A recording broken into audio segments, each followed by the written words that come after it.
Welcome to the Jali podcast. I'm your host, Melyssa Barrett. This podcast is for those who are interested in the conversation around equity, diversity, and inclusion. Each week, I'll be interviewing a guest who has something special to share or is actively part of building solutions in the space. Let's get started. Hey, friends, it's Melyssa here. It's Black History Month, so I thought this month might be the perfect time to incorporate some history that people may or may not be aware. I thought I would focus on organizations that have played a significant role in African American culture.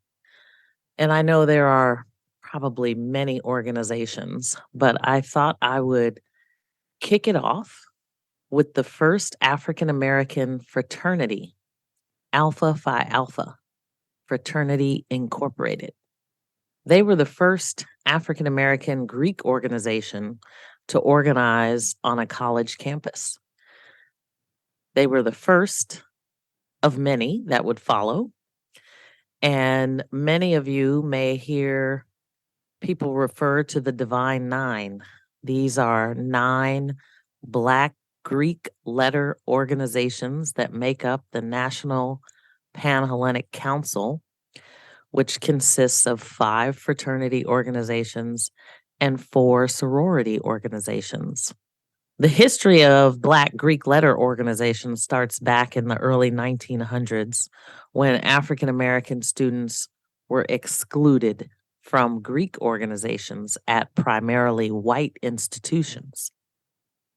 So just to give you a little bit of history, and this will be really little because I just want to give you the order of those Divine 9 organizations. In order, Phi Alpha Fraternity Incorporated was founded on December 4th, 1906 on the campus of Cornell University. Alpha Kappa Alpha Sorority Incorporated was founded on January 15th, 1908 on the campus of Howard University. Kappa Alpha Psi Fraternity Incorporated was founded on January 5th, 1911 on the campus of Indiana University. Omega Psi Phi Fraternity Incorporated was founded on November 17th, 1911 on the campus of Howard University. Delta Sigma Theta Sorority Incorporated was founded on January 13th, 1913 on the campus of Howard University. Phi Beta Sigma Fraternity Incorporated was founded on January 9th, 1914 on the campus of Howard University. Zeta Phi Beta Sorority Incorporated was founded on January 16th, 1920 on the campus of Howard University. Sigma Gamma Rho Sorority Incorporated was founded on November 12th, 1922 on the campus of Butler University. And Iota Phi Theta Fraternity Incorporated was founded on September 19th, 1963 on the campus of Morgan State University. Today, I'm going to be joined by one of the most wonderful people I've had the pleasure to know. I will make his introduction brief, but he is most humble and always working. Lonnie Holmes is a native of San Francisco, California, who graduated from Woodrow Wilson High School. He received a BA from the University of Washington and later went on to get his master's degree in public administration. Lonnie has spent over 25 years working in the law enforcement industry. He's currently a wage hour investigator for the U.S. Department of Labor. And prior to that, he was the San Francisco Juvenile Probation Department's Director of Community Services, overseeing alternatives to detention programs before retiring. This man is always doing something to leave his community better than the way he inherited it. And anytime I need him, he is always right there. I am so excited to be focusing on the Divine Nine for Black History Month. So I figured I would start with Phi Alpha. the original, I won't say the original, but certainly the first Black fraternity. And I have Lonnie Holmes here with me, who has been not only a friend of mine, I think for, gosh, maybe 30 some years. Yeah, it's about right. It's been a while, but you are deep. So I wanted to reach out to you and maybe have you tell us a little bit about the fraternity, how they got started, why they got started, and really kind of shed some light on the Divine Nine this month. So thank you so much for being here. Absolutely.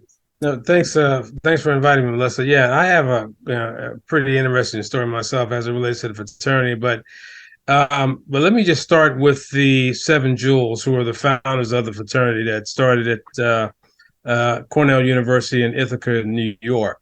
One of the reasons that these brothers got together, our founders specifically, or Jewel brothers, is because if you look at historically what has happened on campuses of white institutions, there hasn't been a lot of support for African Americans, right, in terms of success. Some of that has changed, obviously, today, but we still have some of the same challenges. But back then, it started out as a social club, brothers getting together for a common cause, and that is to achieve educationally. And so as a result, then the notion of establishing a fraternity, in this particular case, Phi Alpha Fraternity Incorporated, was erected. And it evolved from there. And so what we have is Phi Alpha is the largest Greek lettered African American fraternity in the world. And we're in probably most countries, definitely around the world. And so we're constantly expanding. But with that being said, I want to just kind of speed up to myself. Yeah. As a gentleman who came out of a primarily Black high school, going to a college campus, to play sports and what have you, there wasn't a whole lot of support, educationally speaking. Now, when I first arrived on the campus of San Francisco State, which was my first college campus, as an athlete, I quickly realized that, there were a handful of us around, but when you looked in the classroom, you may have maybe 2 or 3 individuals out of about 30 or 40, in some cases 50 individuals in the classroom. When I was approached as a first semester freshman, which is kind of an anomaly, right? Yeah. I said to myself, I realized then, that look, I really need to get some support. I need some brothers who can back me up, you know what I mean, and support me. And so that's kind of how my journey started. Now, I ended up, there was no college chapter at San Francisco State where I started my collegiate career at the time. And so there were some brothers who came from Stanford University who subsequently came to recruit myself and about 5 other brothers. Now, 2 of those brothers dropped, okay, and it was myself and my 3 line brothers who at the time I was a first semester freshman. They were all seniors, and so, which I was extremely proud of. And so, but what I soon realized is that, all my my Sands, as they refer to, right, all my line brothers, they had all basically graduated. So I was essentially on campus by myself. Oh, wow. And so what I had to do was, and my goal was really, look, I needed to establish a chapter for brothers like me that are on campus here at San Francisco State. And so I did that. And so along the way, I ran into a bunch of hurdles, if you will, right? And part of the hurdles, some of the hurdles involved the administration of the provost office, in this case, the administration. And so the administration didn't really want to have any Greek lettered Black organizations recognized and solidified on campus. And so I was going through many, many, many hoops. Now, mind you, this is, and I would say probably, 10 years before that, right? The 70s, you had one of the start of the first African American ethnic studies program in the country that started at San Francisco State. And Oh, so you wow. would think, essentially 10 years later, it wouldn't be an issue, but it was an issue. And it just goes to show you that while, that battle was fought and won, there were still battles to be fought. And I fought that Wow. battle, and I was able to establish a chapter, Zyro chapter at San Francisco State. Once I was able to bring some other brothers into the fold of the fraternity, in which I had seven or six or seven other brothers that we had pledged through Stanford University, who were actually San Francisco State students like myself. And so once we had the optimum number, which was 7 at the time, then we were able to establish our charter after we basically, jumped over all the hurdles that we had to go through. And so, Wow. and the rest is history. And so, and quite frankly, one of the hiccups during this extensive pledge process that I went through is that, and everything was done by snail mail. There weren't any cell phones and all this other kind of stuff, and they didn't have emails and all this other kind of stuff. And so essentially, what happened was, I would say about almost halfway into the process, we got a letter back from the national office saying that I'm not allowed to pledge. And because I was a first semester freshman, which was basically right, but so just one of those things that happened, right? And so, but be that as it may, everybody, my line brothers was like, hey, if I can't continue on the process, we're all going to jump out. And so then there was an exemption granted for me from the national office. And so we were able to continue on that process until, obviously we cross those burning sands, as they say. And so with Wow. that, I'm kind of in the history books of Alpha Phi Alpha as a dual member of or founding member, if you will, just in Yes. layman's terms, for Zyro chapter of San Francisco State. Wow. And so that was many, many years ago. And I will tell you now, I'm going on my 44th year. Uh, Wow. yeah, I mean, like I said, I was barely, out of high school going through this process, and you can imagine. And so when I tell you this story because this is one of the things that helped shape my life, right? I've Yes. actually been alpha longer than I've been anything in my life, right?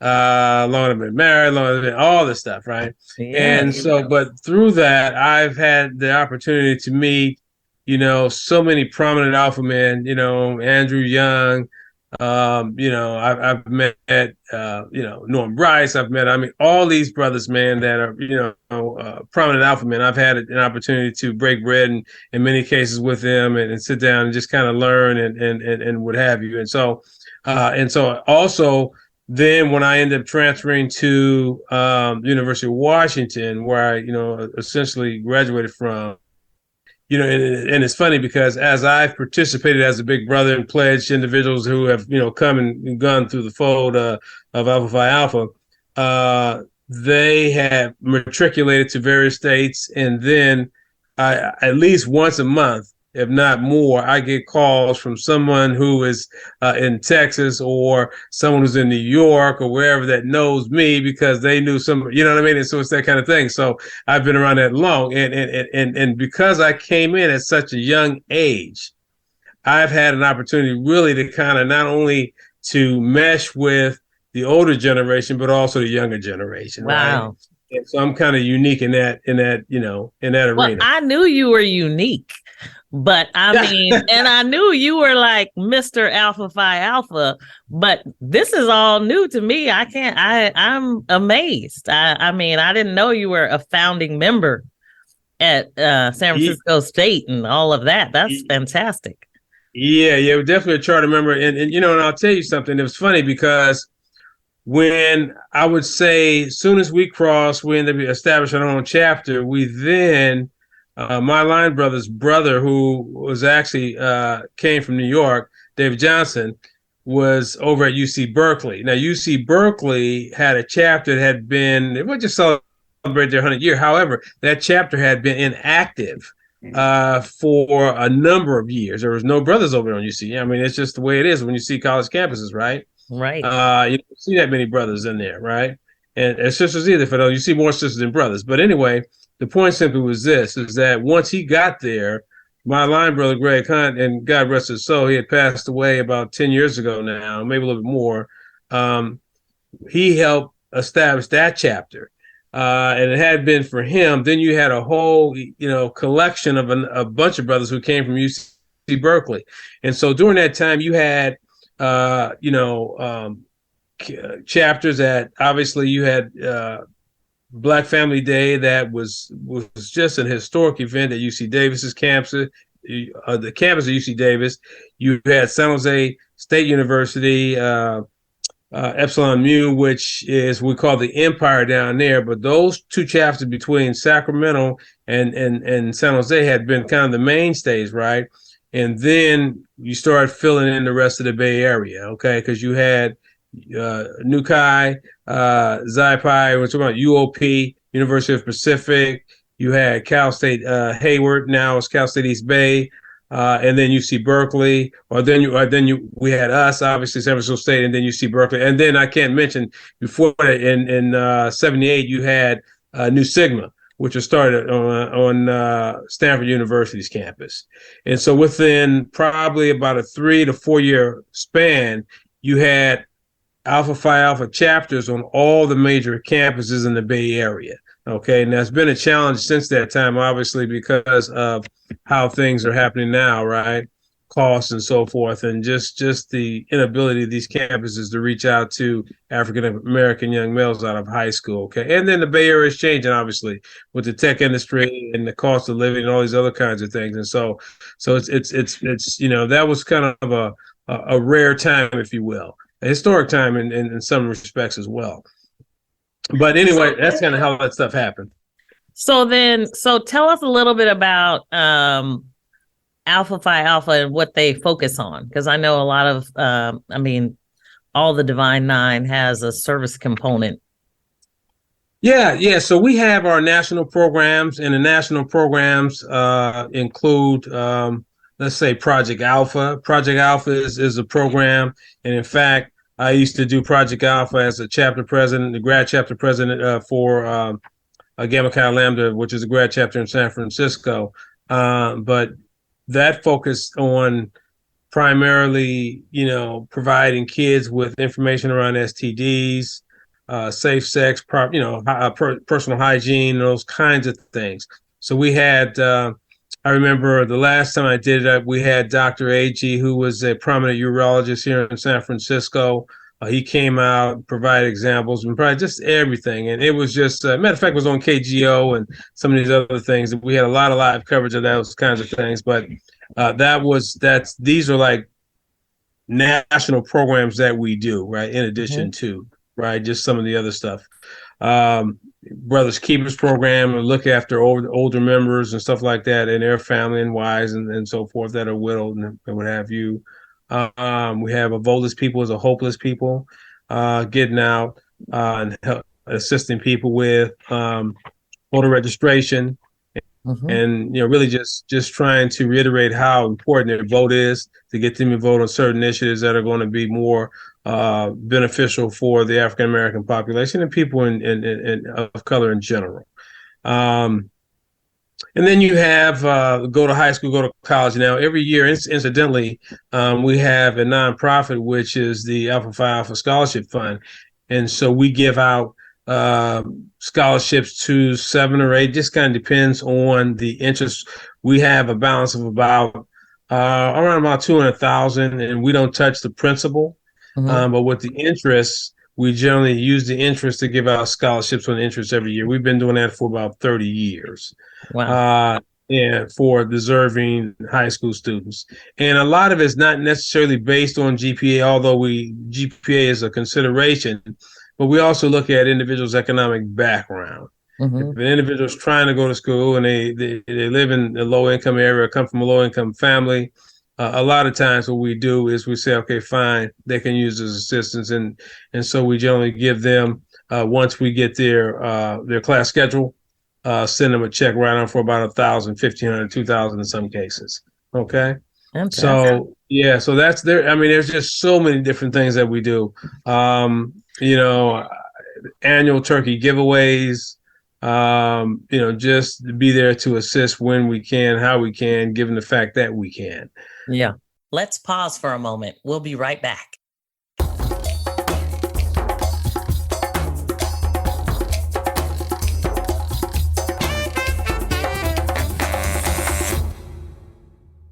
What do you think that the focus that you all have and have been doing since 1906, if I recall? Yes. What do you think it has meant to our culture, the African American culture?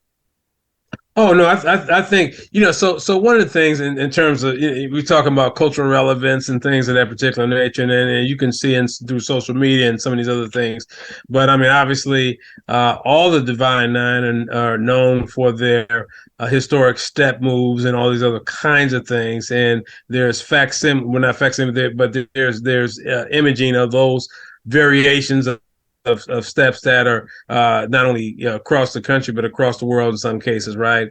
Yep. Especially now with the cultural icons that are utilized through social media and the various platforms and stuff. And so, but with that being said, and that's just primarily for the young folks, but really, if you look at the Divine Nine in totality, you're looking at individuals who have graduated from college, and in many cases have multiple degrees, graduate degrees, doctorate degrees, and they went on to become very, very successful individuals. For example, some of the first Black doctors and business people were in San Francisco, the Bay Area, were African American doctors. Dr. Collins, one of our founders, is one of the first Black doctors and dentists that serviced the Bay Area. And so you have a lot of prominent alpha men, you have a lot of prominent Divine Nine members who have done some monumental things across the country. And if you really begin to look at a lot of these individuals who may be in prominent positions, I can almost guarantee you that they are affiliated with one of the Divine Nine organizations. Okay. And it's not by luck, but what it is just that you have folks who seek higher education and seek the betterment of men and women through various platforms and mediums by looking at educational endeavors that are going to allow them to advance the various causes and advance the necessary steps to help uplift the downtrodden and disenfranchised. Wow, that's fantastic. Well, what else do you want to talk about? Anything else? Because I mean, that's a whole lot. So what I will say is that this prison pipeline, is something that I think everyone is really concerned about. When you have more African American males in prison than you do on college campuses, it's very disturbing. It's very disturbing. Now, listen, college is not for everyone, right?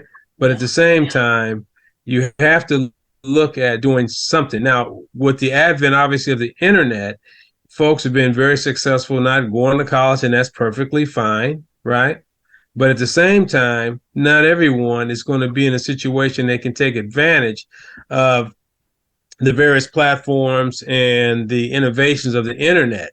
Some folks are going to have to get education by way of looking at some kind of serious vocation so that they can advance themselves. And obviously, when you start looking at how much money you can make with a high school diploma versus that of a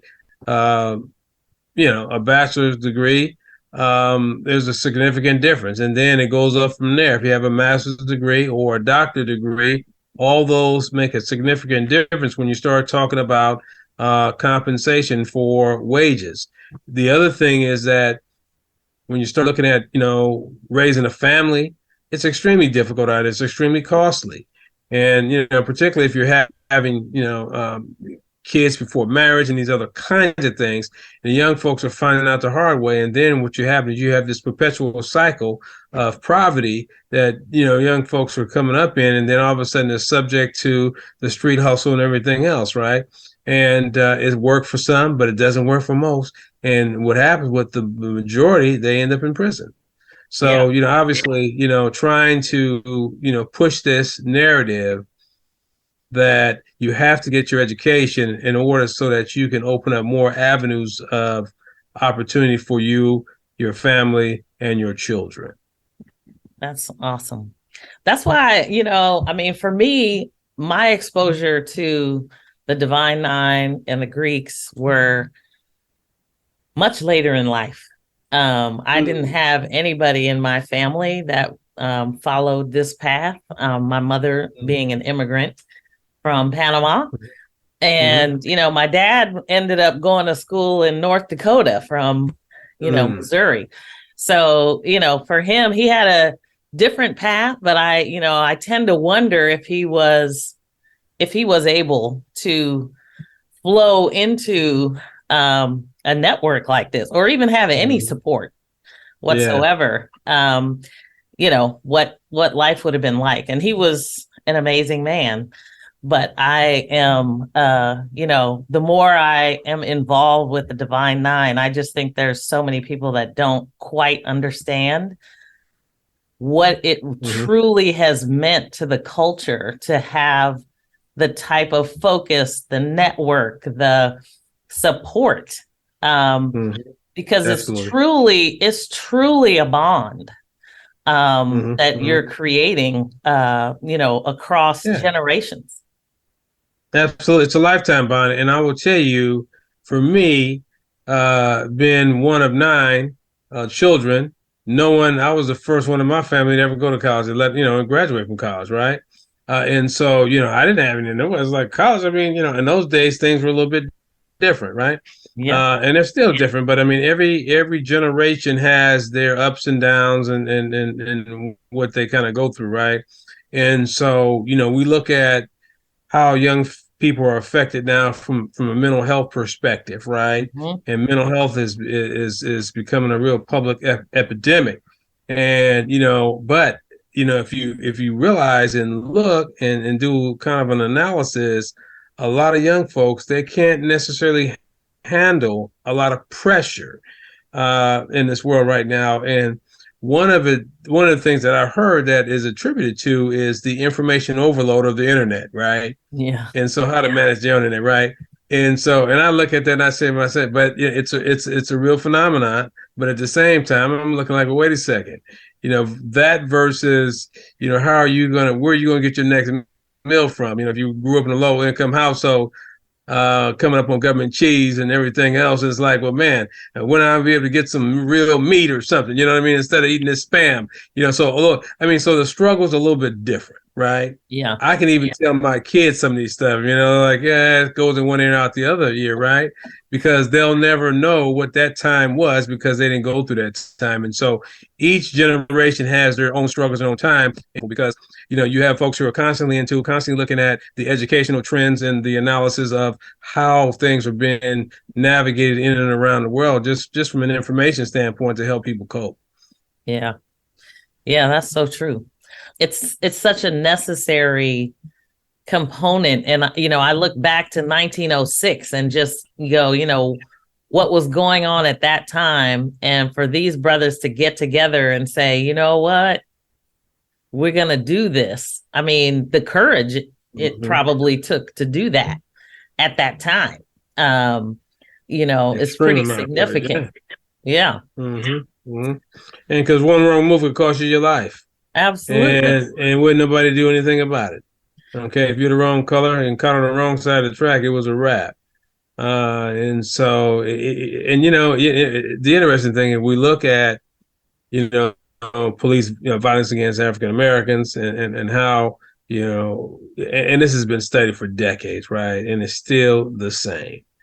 It's still the same. And so, but again, from an educational perspective, sometimes you have to turn the other cheek, sometimes, and then look at trying to, fight on the backside, right? Once you have enough evidentiary information to substantiate, what has happened to you, right? And then go through the courts. And so it's easier said than done, right? When you're right in the midst of this stuff. But we have so many examples of what has transpired. But at the same time, I think that making yourself target, whatever that means, in the eyes of some of these other folks who are probably in the wrong profession to begin with, but also they're of a different persuasion. They don't know how to interact with us. And that's not only in the workforce from a diversity standpoint, but that's also in the streets and anywhere that you essentially go, unless they've been exposed. And what I find that now, even more so down south, it's beginning to be a little bit more tolerant, right, to a certain extent, right, and there's more exposure with obviously with the advent of the cameras and things like that on cell phones and and all the other mediums that are used out there to record information. And people in action doing various kinds of things. And you never know who sticks a camera in there. And that's why you have to be extremely careful. And that's why, even being a criminal these days, right? You think you got away with it right now, but there's so many cameras everywhere. They're going to be able to track you down relatively quickly in some cases. Very seldom. It may take some time, but with the advent of DNA and all these other kinds of things. And so crime doesn't pay. It may be in a short run, but eventually you're going to get got.